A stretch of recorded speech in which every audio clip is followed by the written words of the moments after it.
Welcome to Christ-Centered Living, CCL. Have you ever carried a wound so deep it felt impossible to forgive? Maybe it came from someone close, a friend who betrayed you, or a family member who abandoned you, or someone who hurt you in ways they'll never fully understand. In those moments, forgiveness feels undeserved. But sometimes, undeserved forgiveness is the very thing God uses to heal what was broken. I'm your host, Shirley, and thank you for joining me in today's episode, Undeserved Forgiveness. We will continue in Joseph's story today, and you can find the story in Genesis chapters 42 through 45. In our last episode, we saw Joseph rise from prisoner to become the governor of the land. Through God's wisdom, he had stored up food during the 7 years of plenty, preparing Egypt for the famine that followed. But the famine stretched beyond Egypt, reaching Canaan, where Joseph's father Jacob and his brothers struggled to survive. With their supplies running low, Jacob sent his eldest sons to Egypt to buy grain. He kept his youngest Benjamin at home. If you can remember, Benjamin is Joseph's youngest brother.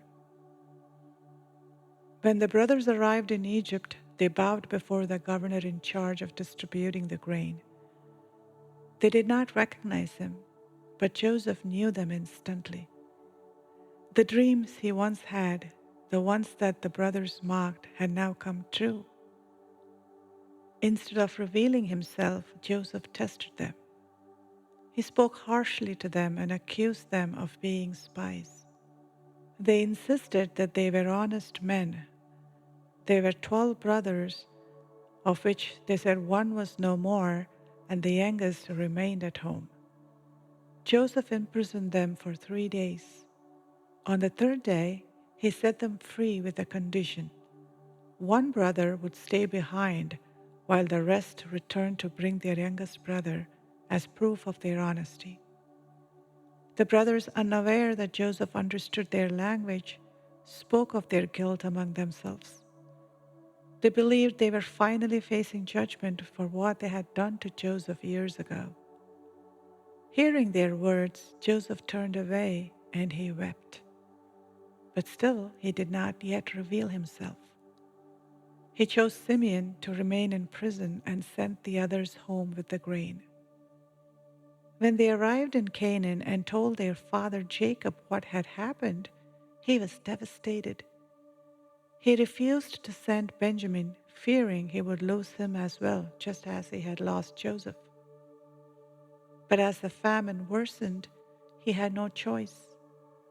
With great reluctance, Jacob allowed Benjamin to go.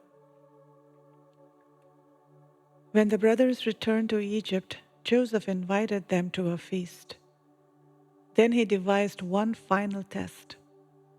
He instructed his steward to fill their sacks with grain, but secretly place a silver cup in Benjamin's sack.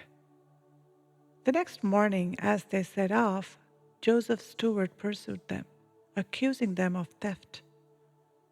The brothers, confident of their innocence, allowed their sacks to be searched.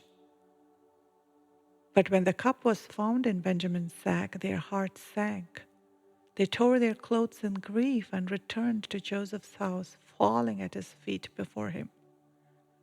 Judah, the same brother who had once suggested selling Joseph, now pleaded for Benjamin's freedom. He offered himself as a substitute, willing to take Benjamin's place as a slave so their father would not suffer another loss. At this, Joseph could no longer hold back.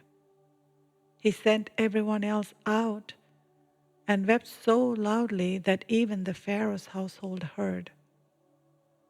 Through tears, he finally spoke the words that had been hidden in his heart for years. He told his brothers, "I am Joseph. Is my father still alive?" His brothers were speechless. overcome with fear and disbelief. But Joseph reassured them. "Don't be afraid," he said. "You meant evil against me, but God meant it for good to save many lives." He embraced Benjamin, then each of his brothers, forgiving them completely. Then he gave them provisions and instructed them to return home, gather their families, and bring their father to Egypt. Dear listener, standing before his own brothers, the ones who had betrayed him, Joseph could have repaid them with the same cruelty they had shown him. Instead, he chose something far greater: forgiveness. He saw God's greater plan at work when he said, "You meant evil against me, but God meant it for good." Forgiveness doesn't erase the past. It's not about ignoring the hurt, but it's about surrendering it to God. Joseph refused to let bitterness define him. Instead of punishing his brothers, he embraced them. He provided for their needs and restored their families. Maybe you've been wronged, hurt by those who should have loved you the most. Maybe you've carried the weight of that pain for years. But forgiveness isn't just a gift to others. It's a freedom for your own soul. When you release the debt, you make space for God's healing and peace. Joseph's story reminds us that when we trust God, He can take even our deepest wounds and turn them into something beautiful. So choose forgiveness today, not because they deserve it, but because God is still working all things for good. Until we meet again, God bless you.